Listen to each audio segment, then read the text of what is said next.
Hai semua siswa kelas 10 SMA dimanapun berada.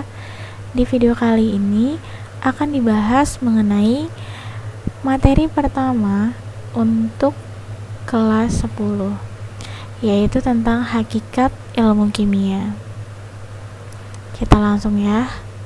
Nah, yang akan kita bahas di sini yang pertama adalah apa itu kimia. Kita bahas. Jadi, jika mendengar istilah reaksi kimia, apa yang ada di benak kamu pasti menyeramkan, berbahaya, rumit, atau justru menyenangkan. Tidak semua orang suka dengan kimia. Hal itu disebabkan oleh adanya zat-zat kimia yang sering diidentikan dengan zat-zat beracun atau berbahaya. Meskipun demikian, hampir seluruh produk yang digunakan oleh manusia saat ini melibatkan reaksi kimia di dalamnya. Misalnya saja parfum, sabun, deterjen, obat-obatan, pembakaran LPG, dan masih banyak lainnya. Nah, jadi kalau misalnya kalian pertama kali mendengar kimia pasti mikir, wah, kimia itu pasti adalah bahan-bahan yang berbahaya. Ya kan, awas, makanannya banyak mengandung bahan kimia tuh. Atau seperti contohnya kosmetik, biasanya ada kosmetik yang katanya di dalamnya mengandung bahan-bahan kimia seperti itu, dan itu identik dengan sesuatu yang sangat berbahaya untuk diri kita sendiri, padahal sesungguhnya tidak demikian gitu. Karena sebenarnya hampir seluruh produk yang kita gunakan itu mengandung bahan kimia. Contohnya parfum meskipun dia mengandung bahan kimia tetap kita gunakan kan. Kenapa? Karena dia merupakan suatu zat yang bisa membuat kita mungkin lebih harum. Sabun kita gunakan agar tubuh kita bersih, bebas dari kuman misalnya. Nah, padahal di dalamnya itu mengandung bahan kimia seperti itu. Jadi sebenarnya kimia itu sangat banyak kita gunakan dalam kehidupan kita sehari-hari. Jadi tergantung penggunaan kita terhadap bahan kimia tersebut. Biasanya kalau misalnya parfum, sabun, deterjen itu sudah dihitung kadar bahan-bahan yang ada di dalamnya. Nah, jadi kalau misalnya kita menggunakan bahan-bahan itu biasanya sudah dipastikan bahwa bahannya itu aman untuk kita, asal digunakannya tidak berlebihan. Hal-hal apa saja selain bahan kimia yang kita gunakan kalau memang kita berlebihan menggunakannya, itu pasti akan berbahaya. Contoh, dalam kehidupan kita sehari-hari, gula, garam itu adalah salah satu contoh bahan kimia yang pasti kita gunakan sehari-hari untuk memasak. Gula misalnya untuk bikin teh, bikin kopi. Nah, itu kedua bahan tersebut itu merupakan bahan kimia. Coba bayangkan kalau kita masak tanpa garam, itu pasti nggak enak masakannya, ada yang kurang. Nah, makanya kita membutuhkan garam supaya masakan kita lebih terasa lezat, lebih terasa sedap. Nah, saat kita menggunakan gula gitu, entah pada masakan atau minuman, saat kita tidak menggunakannya, mungkin rasanya menjadi hambar. Nah, begitu pentingnya gula dan garam dalam kehidupan kita. Tetapi saat zat-zat tersebut, gula dan garam tersebut kita gunakan berlebihan, nah itu yang berbahaya. Jadi kalau misalnya kita kebanyakan garam nih, garam itu ternyata kalau berlebihan itu bisa membuat dampak yang negatif untuk tubuh kita sendiri, bisa menimbulkan penyakit, misalnya penyakit darah tinggi. Terus kalau misalnya gula terlalu berlebihan, itu juga bisa menimbulkan penyakit, yaitu penyakit diabetes. Jadi apapun yang berlebihan itu tidak baik, gunakan secukupnya. Nah, jadi karena kimia itu sangat identik dalam kehidupan kita sehari-hari, kita perlu mempelajari kimia itu sendiri. Kimia itu apa sih? Gitu kan. Lanjut ke pengertian ilmu kimia. Ilmu kimia adalah bagian dari IPA yang fokus pada pembahasan tentang susunan, struktur, sifat, dan perubahan materi, serta energi yang menyertainya. Apa yang dimaksud dengan susunan, struktur, sifat, dan perubahan materi? Kita bahas satu-satu ya. Susunan materi. Yang dimaksud dengan susunan materi itu adalah, jadi materi itu dibagi menjadi 3, ada unsur, senyawa, dan campuran. Unsur adalah zat paling sederhana yang sudah tidak bisa dibagi-bagi lagi. Jadi dia cuma satu, dia sederhana sekali, tidak dapat dibagi-bagi lagi. Contohnya Na. Na ini adalah natrium, H itu hidrogen, O oksigen, Fe itu besi, dan C itu adalah karbon. Senyawa adalah zat yang terbentuk dari gabungan beberapa unsur dengan perbandingan tertentu. Contoh senyawa adalah CO2. Ini sesungguhnya setiap angka yang ada di dalam kimia ini dituliskannya tidak sejajar seperti ini ya. Dia letaknya agak di bawah sedikit dan lebih kecil. Ini juga setiap angkanya ditulis agak turun ke bawah dan lebih kecil. Ini mohon maaf, di sini tulisannya seperti ini ya. Ada kesalahan di sini. Jadi CO2 duanya di bawah. Nah, apa bedanya loh? Yang ini kok unsur Bu, yang ini kok senyawa. Ya, Na kalau kalian masih kelas 10 biasanya bingung nih membedakan antara unsur dan senyawa. Kayaknya sama-sama aja, bukannya mereka sama gitu kan. Tapi kalau misalnya dibandingkan seperti ini, untuk gampangnya dilihat. Na, unsur itu tidak dapat dibagi lagi, dia cuma satu lah. Yang ini kalau misalnya tulisannya cuma H gini, oh iya Bu, ini kan cuma satu ya, atau oh ini cuma satu juga, C ini cuma satu, jelaslah ini unsur. Tapi saat yang ini N sama A, berarti dia ada 2. Yang ini F sama E, berarti ada 2. Tidak, nggak seperti itu. Saat penulisannya N di huruf pertamanya itu huruf kapital, kemudian A-nya di huruf kedua itu adalah huruf kecil, berarti ini adalah satu unsur. Ini juga F-nya huruf besar, E-nya huruf kecil, berarti ini satu unsur.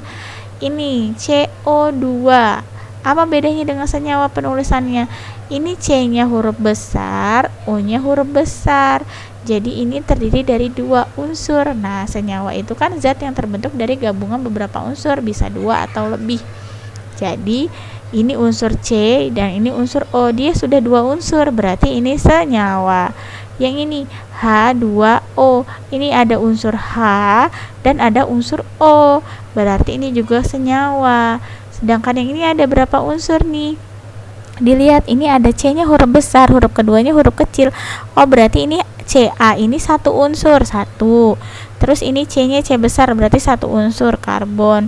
Terus O-nya O besar nih, O-nya huruf kapital ya maksudnya. Nah, itu berarti dia satu unsur juga. Berarti ada berapa unsur di sini?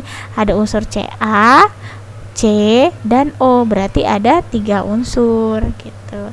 Nah, gabungan 2 atau lebih unsur itu disebutnya dengan senyawa. Bisa dibedakan ya antara unsur dan senyawa. Dan yang ketiga itu adalah campuran adalah gabungan antara 2 zat atau lebih, di mana sifat penyusunnya tidak berubah. Contoh campuran adalah larutan gula, susu, air kanji, dan sebagainya. Contohnya larutan gula nih. Larutan gula, kenapa disebut larutan gula? Karena dia adalah campuran antara air dan gula. Makanya dia disebut sebagai larutan gula gitu ya.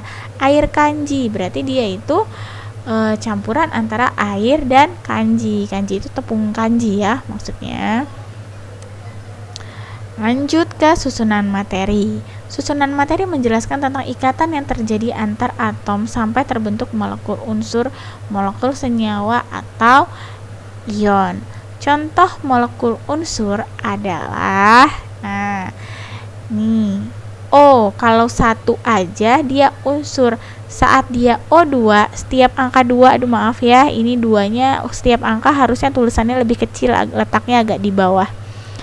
Contoh molekul unsur ini O. Kalau O sendiri dia unsur, tapi saat dia O2 berarti O-nya ada 2, maka dia molekul unsur. Gitu. Molekul senyawa adalah contohnya tadi senyawa CO2, H2O dan CaCO3 ya, bacanya seperti itu. Jadi ini bacanya per huruf. Kalau dia lebih dari satu huruf bacanya tetap per huruf. Jadi kalau CO ini tulisannya C dan O, nggak boleh kalian membacanya CO.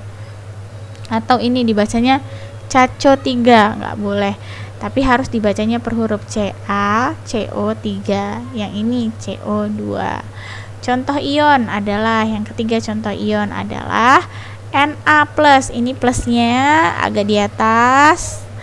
Cl-, bacanya ini juga minnya di atas ya, di atas Cl sebelah kanan seperti ini. Dan Ca2+, angkanya 2+ ini tulisannya agak di atas sesungguhnya. Ion, yang ion itu biasanya dia bermuatan positif atau negatif. Jadi kalau ada plus minus di bagian atasnya berarti dia adalah ion. Sifat materi. Sifat materi yang dimaksud lebih mengarah ke sifat-sifat kimia suatu zat, misalnya mudah terbakar, mudah mengalami korosi, mudah bereaksi dengan zat lain, dan sebagainya. Itu sifat materinya. Yang keempat, itu perubahan materi. Perubahan materi dibedakan menjadi dua. Yang pertama ada perubahan fisika. Perubahan fisika itu apa? Perubahan yang tidak menghasilkan zat baru. Contohnya lilin yang dibakar. Kalau kalian mati lampu terus kalian hidupin lilin, nah biasanya kan kalau lilin dihidupkan itu meleleh gitu ya. Nah lelehannya itu kan sebenarnya menjadi lilin lagi kan. Nah dia tidak menghasilkan zat baru. Es mencair. Es mencair kalau misalnya esnya membeku, itu adalah air yang kalian masukkan ke dalam freezer kemudian jadi membeku. Saat dia mencair, nah sebenarnya itu kan adalah air. Nah pada saat dia mencair, dia kembali lagi menjadi air. Jadi dia tidak menghasilkan zat baru, dia tetap air. Makanya itu disebut dengan perubahan fisika. Yang kedua itu adalah perubahan kimia. Adalah perubahan yang menghasilkan zat baru akibat adanya reaksi kimia. Jadi kalau kimia itu pasti ada reaksi di dalamnya. Contohnya besi berkarat, dia bedanya ya, yang ini tidak menghasilkan zat baru sedangkan kimia menghasilkan zat baru. Kalau besi tidak berkarat itu biasanya warnanya apa? Ya biasanya kayak abu-abu gitu ya warnanya ya. Nah saat dia berkarat dia agak coklat-coklat seperti itu. Nah itu menunjukkan bahwa dia itu menghasilkan zat baru, yaitu si karatnya itu. Terus kayu dibakar menjadi abu. Saat kayu dibakar kemudian dia berubah menjadi abu. Saat sudah jadi abu, bisakah dia kembali menjadi kayu? Tidak bisa. Makanya itu disebut dengan menghasilkan zat baru. Dan nasi menjadi basi. Kalau nasi udah basi, terus kalian berharap wah yang basi ini bisa jadi nasi lagi nih, nggak bisa gitu ya. Jadi itu termasuk perubahan kimia. Bisa dibedakan ya antara perubahan fisika dan kimia. Silakan kalian cari contoh lain perubahan fisika dan perubahan kimia dalam kehidupan sehari-hari. Prinsip dasar hakikat ilmu kimia. Prinsip dasar yang menjadi acuan perkembangan ilmu kimia adalah adanya perubahan bentuk atau susunan partikel menjadi bentuk lain dengan sifat yang berbeda. Contohnya, zat A direaksikan dengan zat B. Reaksi antara keduanya pasti menghasilkan zat baru, sebut saja C, di mana sifat zat C ini berbeda dengan sifat zat A maupun B.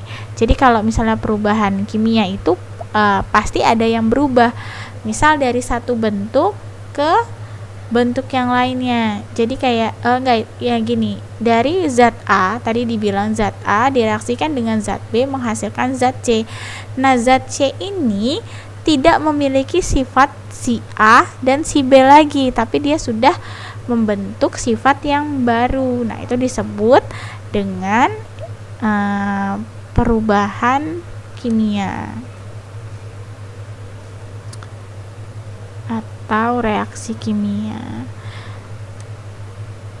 Untuk ruang lingkup, nah ruang lingkup kimia itu meliputi tadi ya susunan, struktur, sifat, serta perubahan materi dan energi yang menyertainya. Secara umum, kimia dibedakan menjadi dua, yaitu kimia deskriptif dan kimia teoritis. Kimia deskriptif itu ilmu kimia yang didapatkan melalui pengamatan sifat zat. Sedangkan kimia teoritis adalah ilmu kimia yang membahas tentang materi. Adapun contoh kimia teoritis adalah sebagai berikut. Nih, contohnya kimia fisika. Terus lagi ada kimia organik. Terus ada kimia anorganik, ada kimia analitik. Kan? Ada biokimia, ada banyak. Lanjut ke metode ilmiah. Nah, metode ilmiah itu apa sih? Penting bagi ilmuwan untuk memahami metode ilmiah yang baik dan benar. Gagasan yang mereka usulkan hanya bisa terjawab melalui metode ilmiah. Jadi para ilmuwan itu untuk menentukan sesuatu, penemuan apapun itu harus melakukan yang namanya metode ilmiah gitu ya. Gimana langkah-langkah untuk metode ilmiah? Di sini ada beberapa langkah. Yang pertama, itu merumuskan masalah dengan cara fokus pada bahasan tertentu atau tema tertentu. Jadi ada masalah di situ yang harus digali masalahnya. Kenapa bisa seperti itu? Misal contohnya, kalian melihat ada air sumur di rumah kalian itu tercemar gitu misalnya. Ini kenapa? Itu sebuah masalah dan kalian mencari tahu itu penyebabnya apa sih gitu. Terus yang kedua, mengkaji teori atau penelitian sebelumnya yang bertujuan untuk menghindari tumpang tindih penelitian. Artinya, jangan sampai penelitian yang dilakukan ternyata sudah pernah dilakukan sebelumnya oleh orang lain. Jadi kalau bisa penelitiannya itu penelitian yang benar baru kita lakukan, orang lain belum pernah melakukan. Terus yang ketiga, mengajukan hipotesis bertujuan untuk mendapatkan kesimpulan sementara berdasarkan analisis yang telah dilakukan.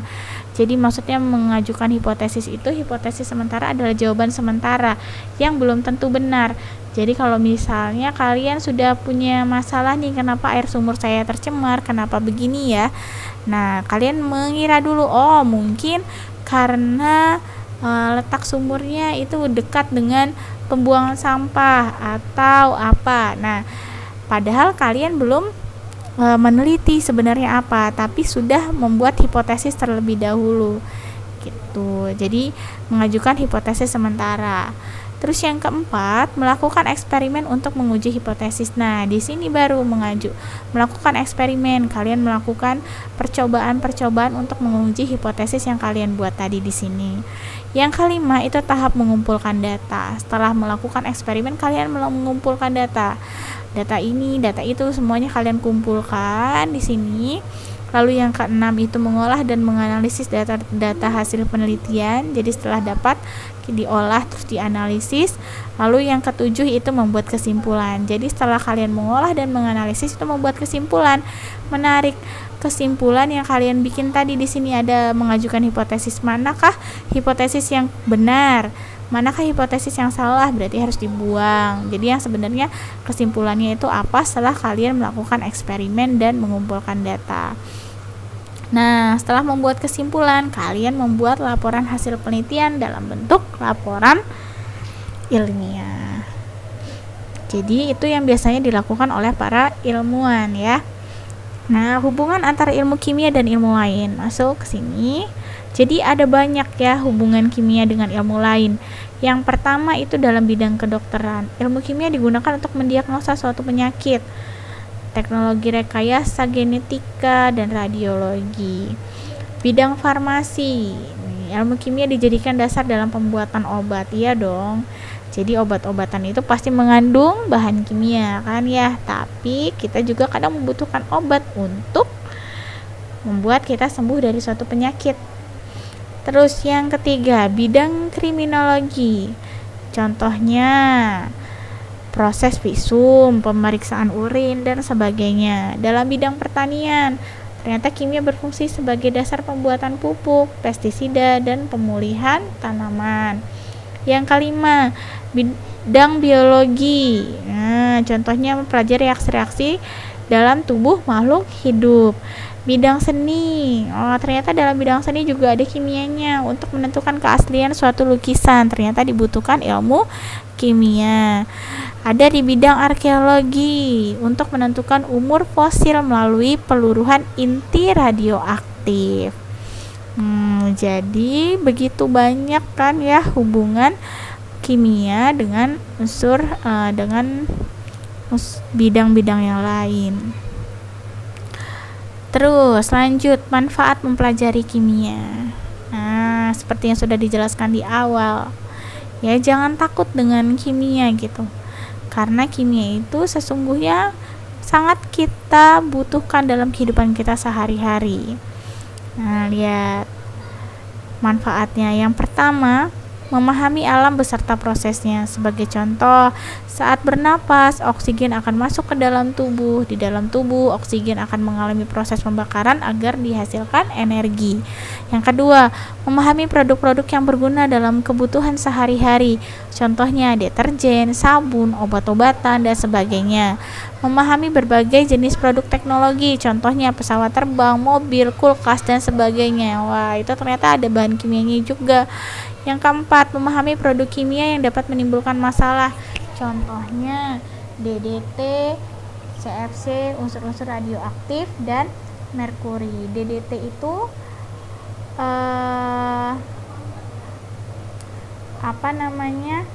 singkatan dari dikloro-dipenyl trikloroetana ya. Jadi ini dulu itu digunakan untuk membasmi hama gitu. Jadi waktu dulu digunakan sebagai pembasmi hama, tapi ternyata DDT ini itu juga sangat berbahaya bagi manusia gitu. Terus yang selanjutnya CFC. CFC itu adalah